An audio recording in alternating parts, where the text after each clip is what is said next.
It's showtime, folks.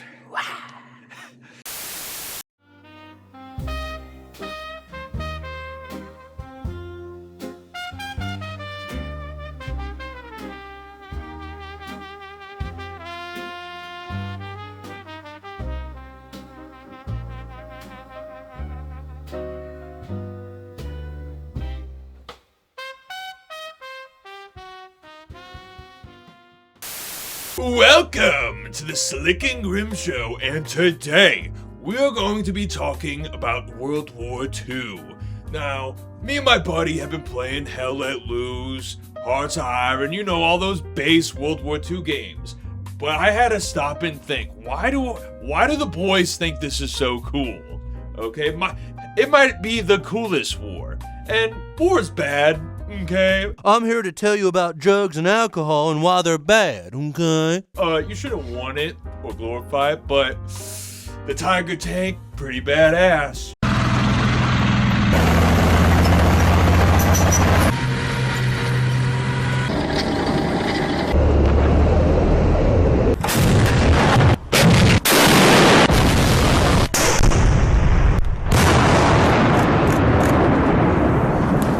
Right? The Sherman. Sherman's kind of ugly. It was the best tank, though. It was cheap. It was reliable. Shut the fuck up! Okay, fair enough. I just think, I think if you were born a man, there's just something about World War II that just somewhere in that primordial goo that's in your brain that really, World War II really activates.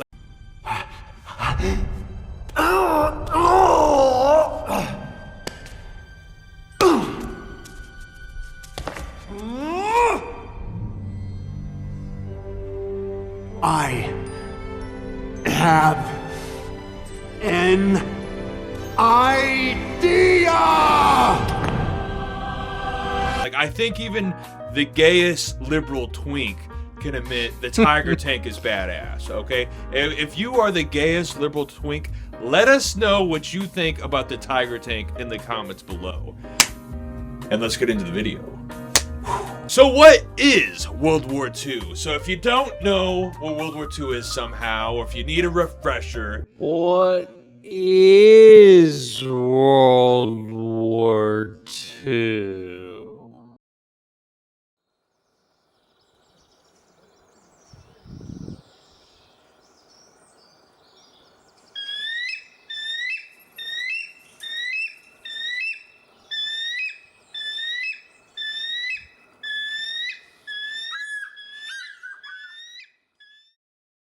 Yeah, what is it? Okay, so what is World War II? Long story short, Germany in the 1930s, 1940s, and Japan and Italy, they wanted some global domination. Okay, maybe not the whole world, but the area they were in. They started invading their neighbors. Germany. You got Poland. What are some other ones Germany went after? Austria. There's a bunch of small. Oh, France. France, that's a big one. And then Japan. It was China. It was Korea, right? Or did they already own Korea? I think they invaded, or maybe they already owned it. Okay. I don't know. All right. If they already had Korea, throw that up. They killed them. Okay, they killed them. Whatever. And a lot of people, and then Italy, it was Ethiopia. So these guys were starting shit. So it was essentially Italy, Germany, and Japan. Those were the big bads. Have you noticed that our caps have actually got little pictures of skulls on them? I don't, Hans, are we the baddies? And who was to go against them, okay? It was Britain and all their colonies. It was the United States, and it was the Soviet Union. Okay, those guys were called the Allies. Italy, Japan, Germany, that was the Axis. Three big powers going at it. There's maybe like a dozen smaller nations, but those are the big ones. There's so many movies and games based on this era, but why? What makes it so cool? Well, we narrowed it down to 5 reasons. Reason number 5, the war machine. Dun, dun, dun. Now, connoisseur, what do you think about World War II war machines? Okay, we're talking the Navy, the Air Force, the tanks. What's cool to you? They were bigger. They Okay. had to think of non-conventional things. Yep. Like the Gustav cannon, a bigger version of something they tried in World War I, didn't really work. Yeah. A tank that is a train. Yes. Like, isn't it like a big artillery piece? Yes, it's Well, just huge. Yeah, we'll throw a picture up. Was there a lot of these used in the war, or just a few, or? I don't think it worked too well. Okay, it sounds very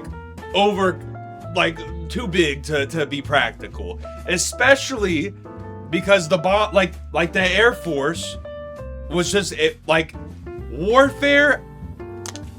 It used to be just 30 guys going at it, okay? But now we got planes, we got tanks, we got Navy, and they're huge. They've never been bigger. In fact, they've only gotten smaller and lamer, okay? The Tiger tank, badass.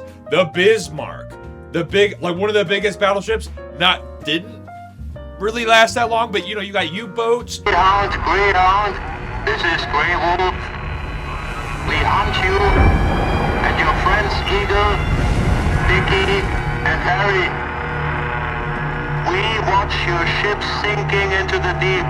You got big navies going at it. We don't see, big war machines like we used to. And then you got the Spitfire. Yeah, we have these big war machines, but the only time we get to use them is against a couple fellas trying to, farm goats or something. See, that's lame. That is so lame. We need war machine on war machine. That's what we need. And we'll talk about that later, but, it's just something about the amount of dog fights, we'll talk about that later, but the machines of war we had at the time were just so iconic. All right, reason number 4, the equipment, okay? The equipment and the drip. Yes. The drip. Tactically important drip. So, World War I, everybody was kind of just wearing pajamas, okay? World War II, it's a step up from the pajamas, but Tactical pajamas. They got pockets. They had pockets. They were cheap. I feel like everybody had decent helmets except for the British. They were still rocking the little plate hat thing. I think that's got to be one of the ugliest helmets. Tally ho. Tally ho, British and beans and toast. Yes. And some of the guns are iconic. You got what's the one that makes the ping? The M1 Garand. The M1 Graham. Jockey.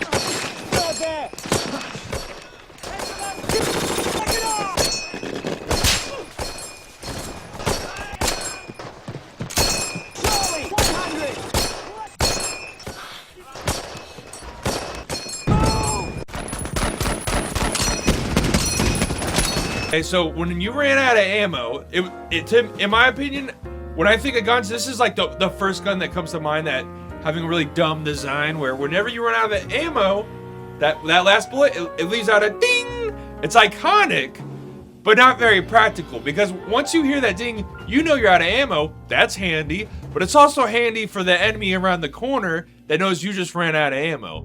So whoever invented that was kind of a bad move. But we were using Tommy guns, man. The bar.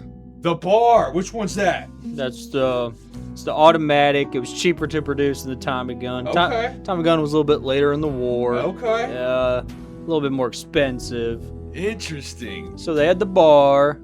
Germans had the MP40. Is that the assault rifle? Yes. Yes. So Germany made the first widely used assault rifle, which I do believe inspired the AK, but also all modern assault rifles with the clips and stuff that started with the Germans.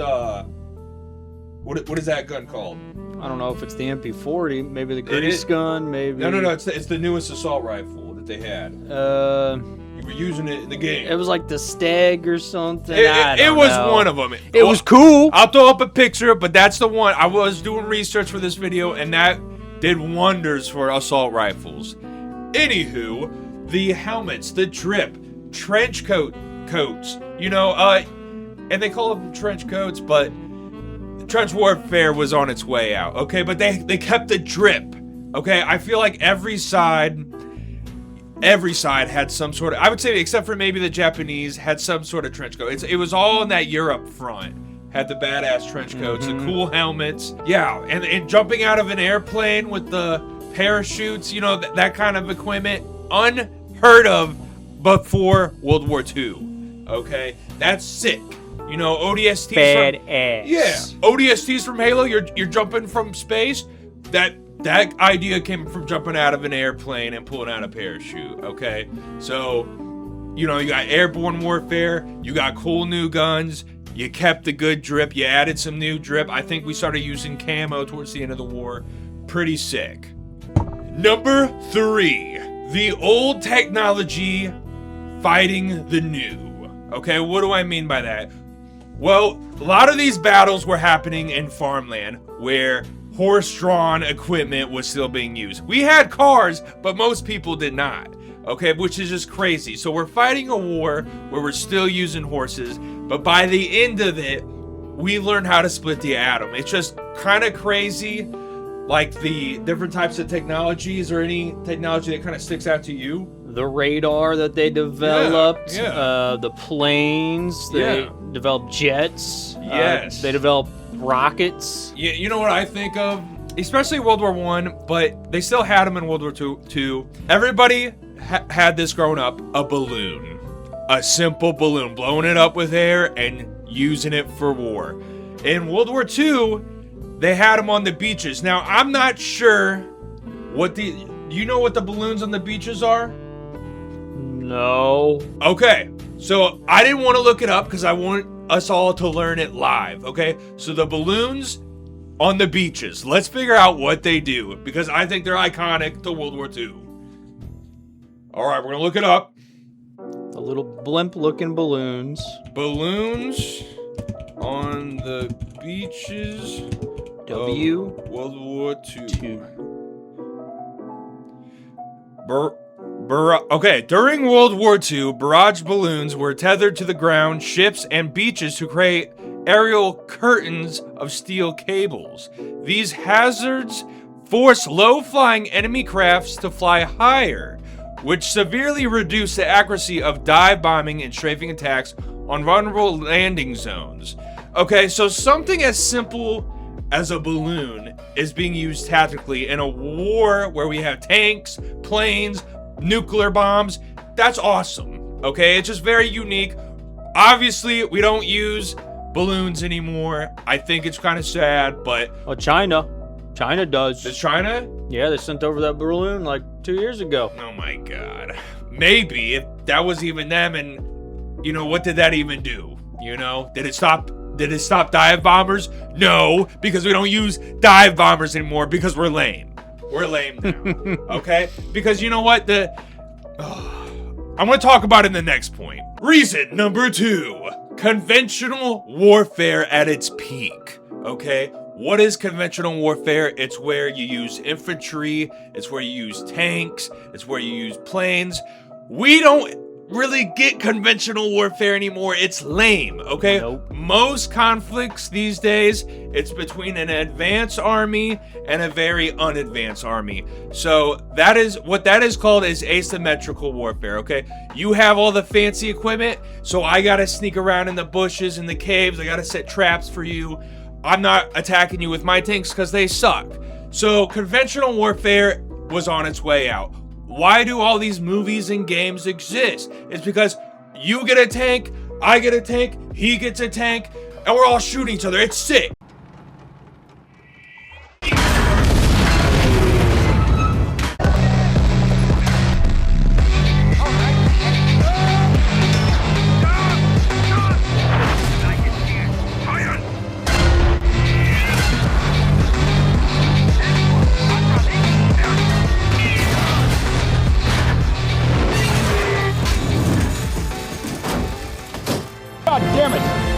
It's fair, it's even, whatever, okay?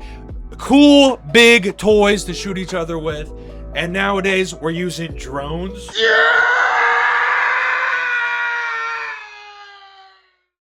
drones. Right. Yeah, conventional warfare superior. I want to see what's killing me if I'm gonna die. I don't want some plane 10 miles away, some kid controlling it in a third world country to, oh, I got him, and then I'm dead. You know? Yeah, it's boring. But I will say, you know, the closest to conventional warfare which we have returned to is the conflict with Russia and Ukraine. I will say Ukraine, you know, doesn't have the budget Russia, or maybe it does, you know, with the United States funding all that shit. Because God knows they ain't spending the money here. But you know what? I'll say something else about that war. We're bringing back trench warfare. Okay, It's coming back. It's kind of crazy. Maybe that's going in the World War I video. But drones, they've made tanks obsolete. Helicopters are going obsolete. I'm not really the biggest fan of helicopters because we didn't have them in World War II. We didn't need them. The boys jumped out of the goddamn planes, and we had awesome dogfights. We don't get dogfights these days. It's boring. It's lame. It's not cool. Why would I make a game where, oh, let me just fly this $50 drone and drop a grenade on some guy in a truck? That's boring. I want mass, like, mechanized formations. Get the tanks in there. It's not practical. You're gonna lose a lot of guys, but it was cool. It was cool for conflict, right? A lot of people will die, but we'll look cool doing But it. it'll look cool. And you know what? We're talking about mechanized warfare. We're talking about planes. And you know, let's go in the past. World War II, they didn't have mechanized warfare. It was mass waves. And for the most part in World War II, that was the way of the dodo. Except Russia. Russia loved their mass waves. They loved sending in hundreds of guys, except that it was even worse because the Soviet Union would send hundreds of guys unarmed to charge these machine gun lines, to waste the enemy's ammo and to distract them for the few guys who did have guns.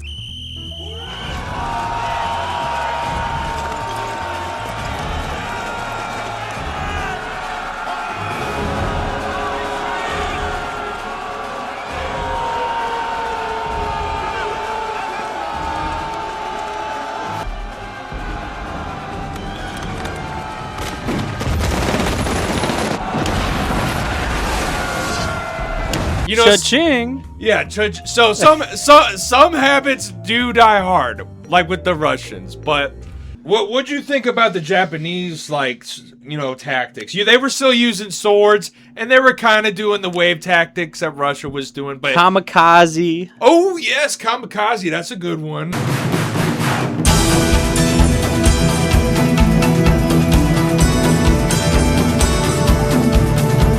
Ram your plane full of fuel into a aircraft carrier. Why not? It's simple. I do believe it worked. We had good old boys from Virginia coal mines halfway across the world flame-throwing little Japanese men out of holes. Without access to heavy artillery, the U.S. Army needed a way to flush out and destroy the enemy. The answer, flamethrowers.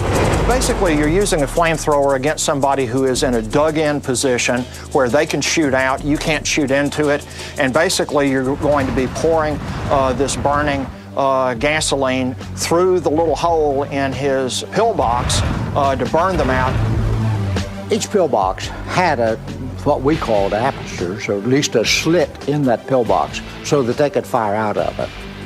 And that's what you tried to roll your flame through. The flame would go right through there.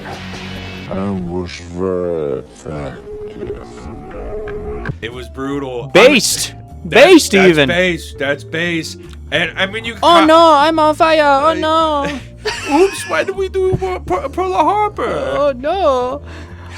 We will never recover from this. We need to make anime. I know. We literally went from horse-drawn carts to literally Japan got it way worse than Germany, honestly. 2 nukes. First one, they were like, we'll fight to the end. The second one, they're like, time to make anime. We need anime and hentai to recover from this. It was brutal. We really screwed those people over. Yes, that was the last big war where conventional warfare was at its peak. You had big naval battles.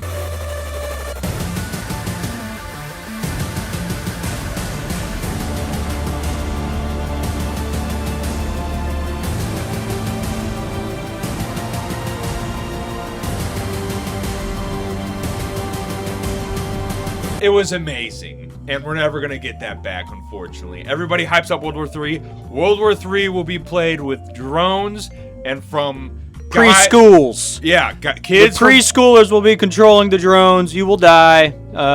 It'll be lame. You'll die from a little buzz. It'll sound like a bee, and then you'll look down. There'll be a grenade. You'll hope you'll die first before they get onto the mic and they tell you about how terrible you are and how they're gonna have relations with your mother. There you go. So there you go. Number 1, the impact. Okay, everybody talks about World War II these days. Nobody's talking about those stupid wars in the 80s and 90s that nobody gives a fuck about. All the wars these days are about money or influence. Nobody's doing world domination, at least up front. It's all like corporate, what is it? The military contractors making money. Military industrial complex. There you go. Making money. It's boring. When World War II broke out, every nation, good or bad, had absolute unity with their nations. Okay, there's maybe a few people, but Adolf Hitler got elected. They wanted him to take over Europe. Stalin didn't get elected, but if you didn't like him, you didn't have a choice. Japan, everybody they needed the resources. They had to expand. Okay? United States, we didn't want nothing to do with the war. Pearl Harbor happens. The entire country united as one. All the men got sent overseas. So who had to work the farm? Who had to work the factories? The women did. Everybody was in this together. It was insane.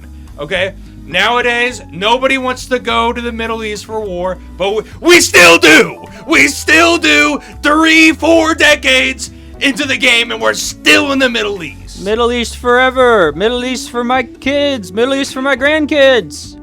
It's so lame.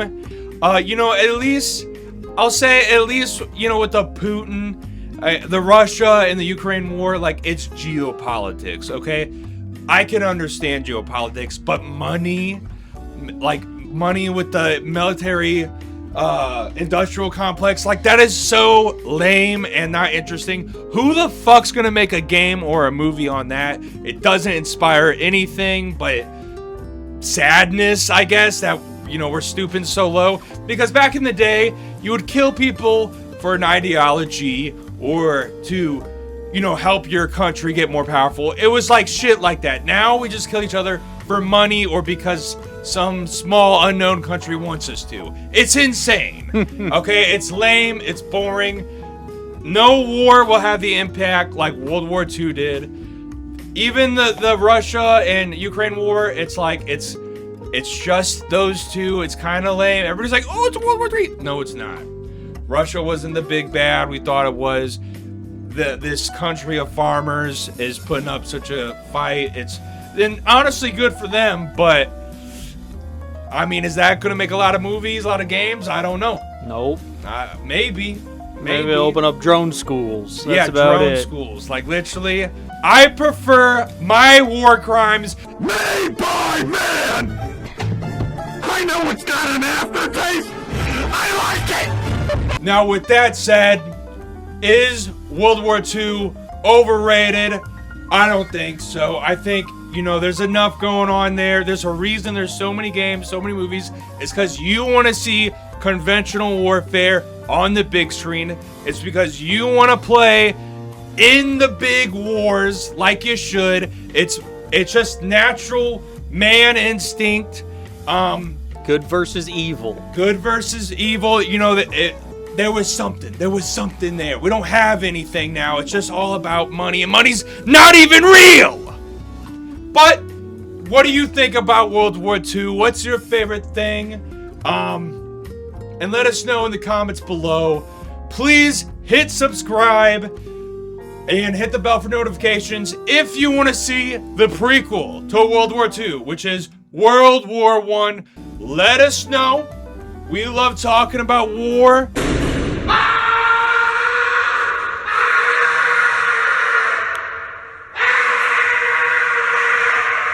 Because, you know, you shouldn't glorify it, but why is it so damn cool? And until next time, take it easy. Gentlemen, this is Democracy Manifest. Have a look at the headlock here. See that chap over there? Get your hand off my penis! This is the bloke who got me on the penis before. Get some cups. Why did you do this to me? Pop in the car. Get some cups. For what reason? What is the charge? Eating a meal? A succulent Chinese meal?